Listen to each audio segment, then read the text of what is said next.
Minasyaitonirrajim. Bismillahirrahmanirrahim. Alhamdulillahirabbil alamin arrahmanirrahim maliki yaumiddin. Iyyaka na'budu wa iyyaka nasta'in ihdinas siratal mustaqim siratal ladzina an'amta 'alaihim ghairil maghdubi 'alaihim waladdallin. Bismillah, alhamdulillah, assalatu wassalamu ala rasulillah sayyidina maulana Muhammad bin Abdillah wa ala alihi wa sahbihi wa la hawla wa la quwwata illa billah, amma ba'du. Sedikit kita akan membahas tentang masalah adab bangun dari tidur. Alhamdulillah ya Allah. Jadi ketika kita tidur, bangun tidurnya pun kita ada adab-adab tertentu. Beradab itu enggak mesti dengan yang namanya orang manusia, tapi ketika kita melakukan hal-hal yang baik kayak buang air itu juga mempunyai adab. Enggak boleh menghadap matahari, makruh. Membelakangi kiblat enggak boleh lagi, haram, ya kan? Terkecuali ada penghalang dia. Misalnya kayak di satu tempat padang pasir terbuka, nggak ada orang memang, tapi kalau kita mau buang hajat itu kalau menghadapi matahari kita buang hajat makruh. Tapi kalau membelakangi kiblat itu haram, misal padang pasir, kecuali kita bikin pembatas di situ. Ya, kita kadang ada tembok kamar mandi gitu kan ya. Alasan tidak bolehnya yaitu karena kiblat itu kan arah ibadahnya umat muslim yang dimuliakan, ya kan? Jadi saat kita buang hajat pun adabnya ya jangan menghadap ke kiblat. Itu kalau kita berada di tengah-tengah padang pasir, satu tempat yang kosong, tidak ada penghuni, mau dihitung apa. Kalau emang ini untuk dibuat penghalang, dan penghalang itu ada syaratnya. Jaraknya dia dengan penghalang itu 3 ziro, tingginya berapa, kayak begitu. Jadi semua ada adabnya.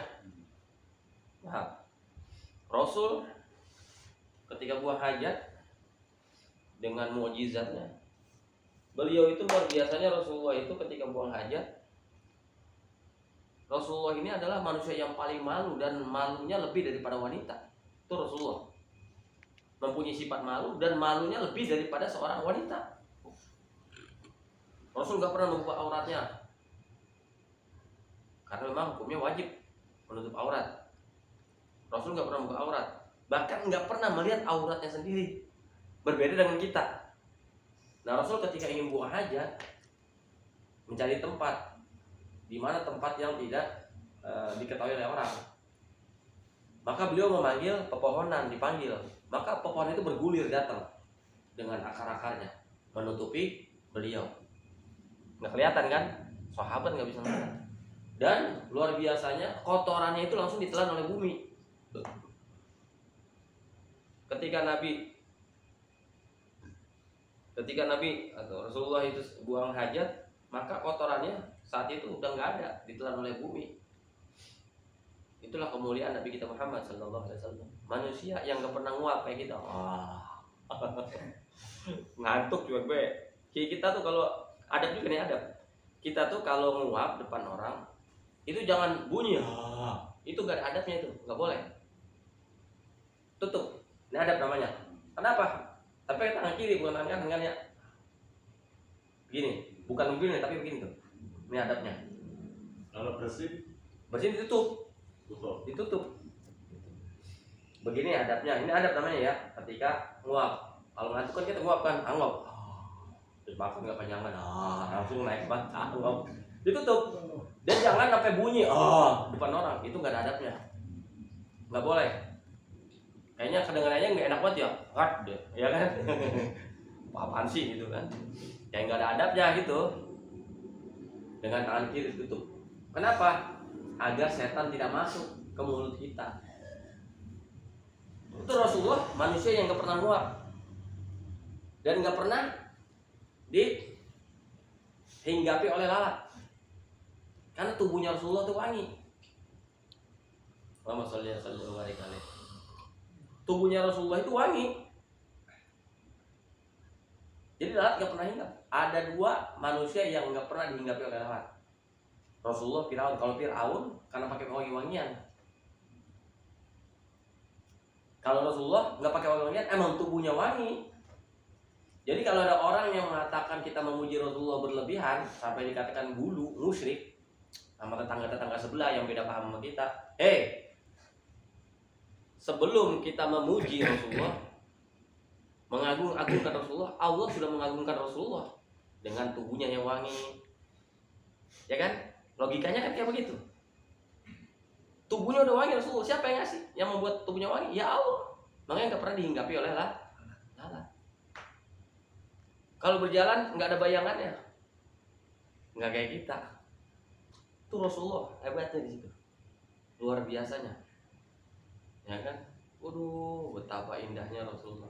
Nah itu beliau ini mengajarkan Islam ini dengan beradab. Makanya dalam kitab ini katakan faslun fi adabil istiqodhi minan naum, menjelaskan tentang adab-adab bangun daripada tidur. Faidas taikota minan naumi fajtahid ayat antas taikodo qabla tulu'il fajri, kata Imam Nawawi. Apabila engkau bangun dari tidur, fajtahid, maka berusahalah.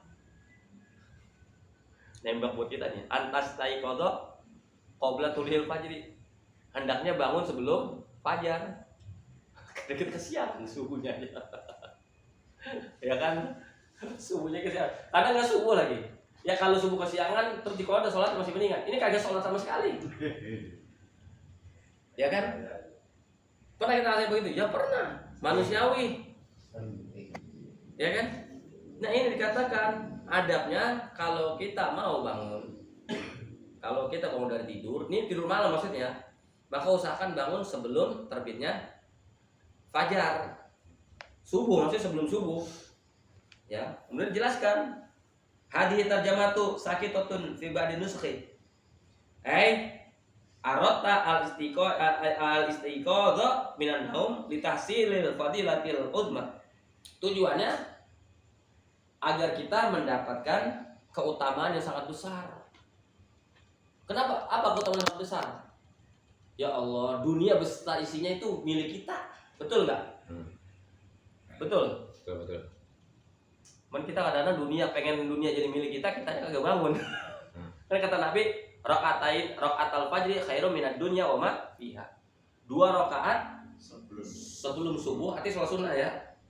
Itu lebih baik daripada dunia beserta isinya.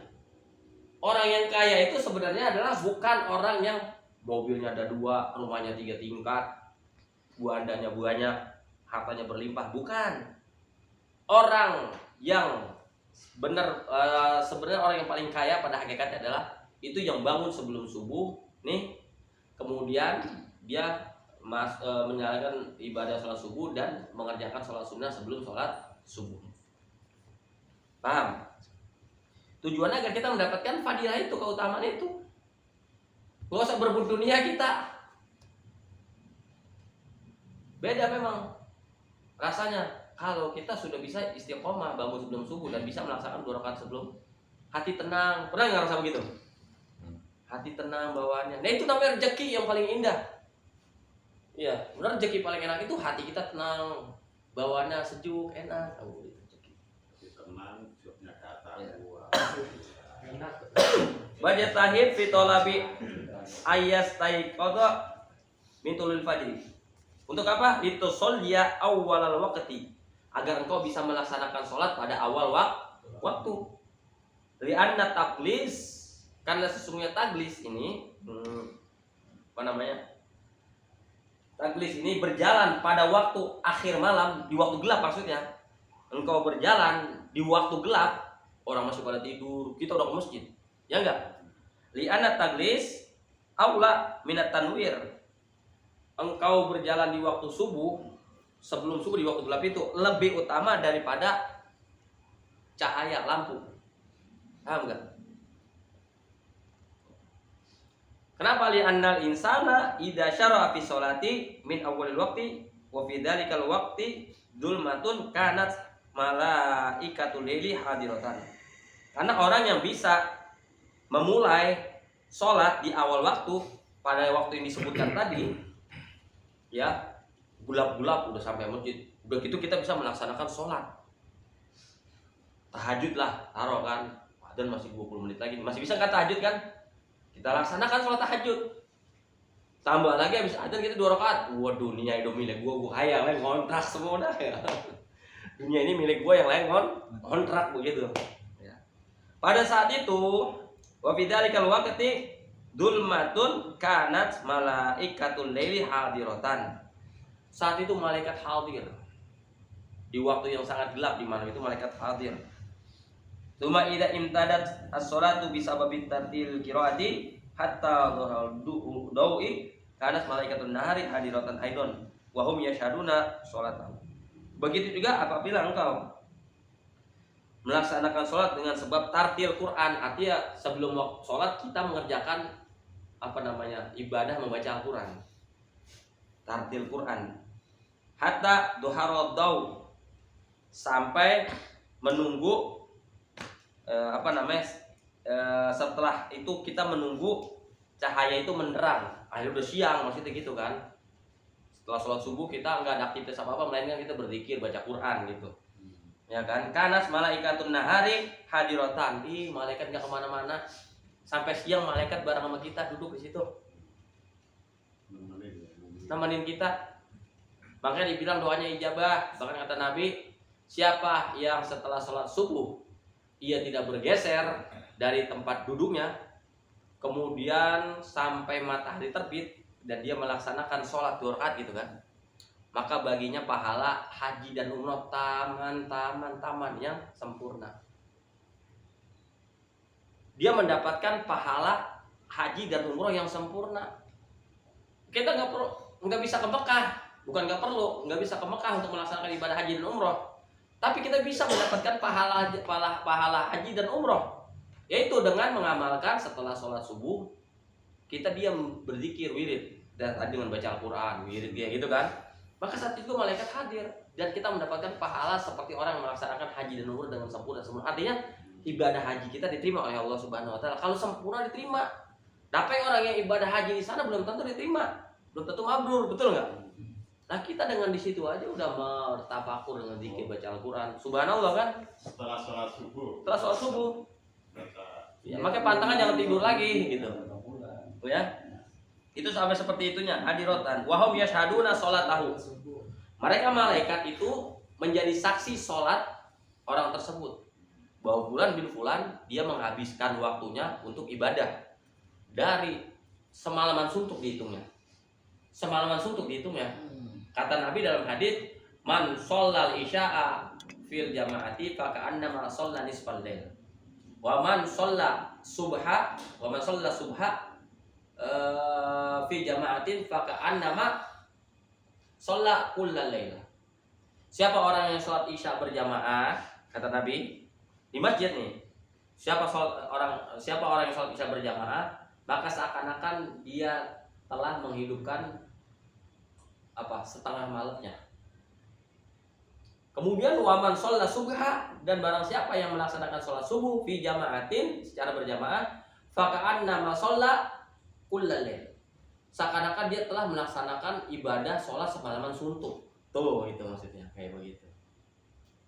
Sebenarnya umat Nabi Muhammad ini umat yang paling diirikan oleh nabi-nabi yang lain. Cuma begitu aja pahalanya udah gede, betul nggak? Betul. Nah seperti itu.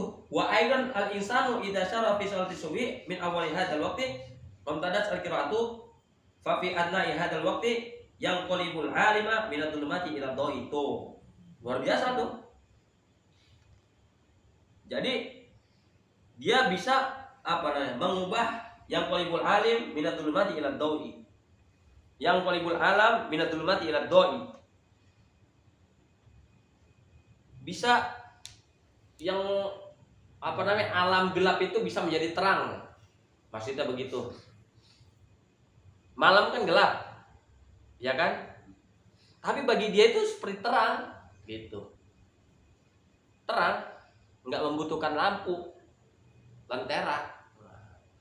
Maka ini adalah adab kita bangun tidur. Wal yakun awwala ma yajri ala qalbika ulisanika dzikrullah ta'ala. Wal yakun awwala ma yajri ala qalbika walisanika dzikrullah ta'ala. Yang menjadikan awal waktu tadi yang lalu tadi ala qalbika yang dilaksanakan tadi di hatimu dan lisanmu, zikrullah ta'ala, sebagai pengingat kepada Allah Subhanahu wa taala, berzikir kepada Allah Subhanahu wa taala. Faqul inda dzalika, katakan ketika itu alhamdulillahilladzi ahyana ba'dama amatana wa ilaihin nusyur. Ini doa apa namanya? Bangun tidur. Bangun dari tidur. Hafal Bang Nasir. Ah, Asbahna wa asbal mulku lillah wal adwatu wal sultanu lillah, itu doanya. Wal izzatu wal qudratu lillah rabbil alamin. Asbana al-fitratul Islam. Kalau waktu sholat asar tadi setelah azan tersebut berkumandang ya Pak? Iya, Sholat fajar. setelah adzan berkumandang. Oh, bukan sebelumnya berarti. Yang dimaksud sholat sunnah fajar itu sholat sunnah sebelum fajar gitu. Kan sunnah. Kalau sholat fajar berarti kan sholat subuhnya kan. Ini sholat sunnah sebelum fajar gitu. Berarti kan sholat sunnah. Setelah azan subuh baru. Kita melaksanakan sholat 2 rakaat. Nah, itu waktu yang sangat berharga dan memang itu sangat sulit yang dilakukan oleh kebanyakan manusia karena kita saking enak kan tertidur lelap di situ. Masa bodoh gitu kan. Nanti qobliyahnya setelah sholat fajar baru qobliyah. Apanya? Qobliyah subuh. Apa nggak pakai qobliyah subuh lagi ya? Ya itu qobliyah itu 2 rakaat udah termasuk. Ya setelah azan. makanya kan gini, ada orang kerjakan 4 rakaat kan, 2 rakaat kan. Nah di situ pun sholat sunnah fajar itu, 2 rakaat sebelum fajar itu ya 2 sholat sunnah qobliyah gitu. Qobliyah dia itu ya. Iya, terserah kita mau melaksanakan 2 rakaat ataupun 4 rakaat, terserah itu mah. Terserah. Jadi kita mau pakai yang mana gitu kan. Iya. Pagi-pagi, enak banget nih, seger nih. Udah kita laksanakan semua. Ditanya sama orang, bagaimana kabarnya pagi ini? Jawab kita apa? Ya, habis sarapan. Habis sarapan. Baik gitu kan ya?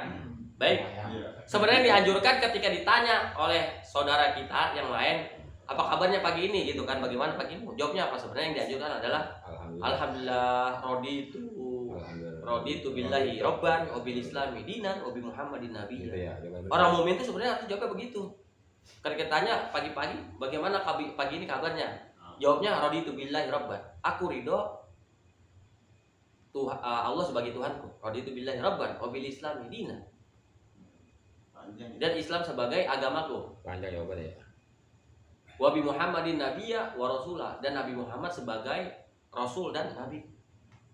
Kayak gitu. Kalau kita kan, wih, alhamdulillah. Sebenarnya yang bagus itu ketika sahabat ditanya tentang masalah itu, maka jawabannya raditu billahi rabban wa bil islami dinan wa bi muhammadin nabiyya. Nah, ini adalah salah satu daripada adab bangun tidur. Jadi semua ada adab-adabnya. Ya berwudu, ya berwudu, Beristinja ya semuanya. istinja, cebok. Kalau habis Air. kencing, kalau habis ya cebok lah. Ya. Wallahu a'lam Al-Fatihah.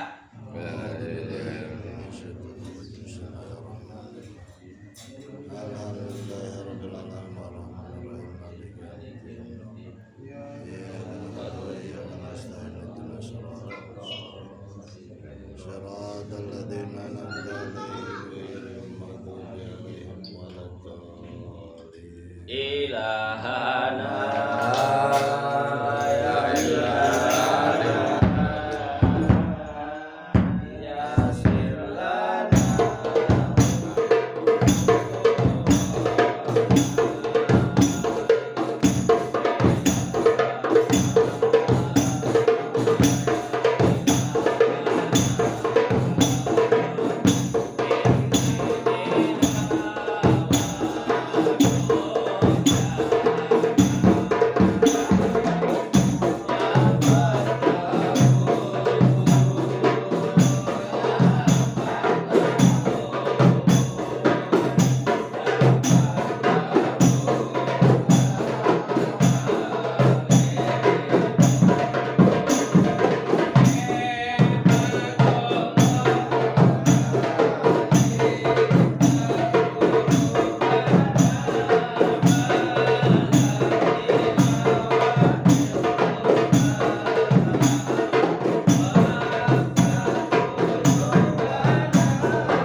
السميع العليم من التوبة الرحيم وصلى الله على سيدنا محمد صلى الله عليه وسلم. الحمد لله رب العالمين.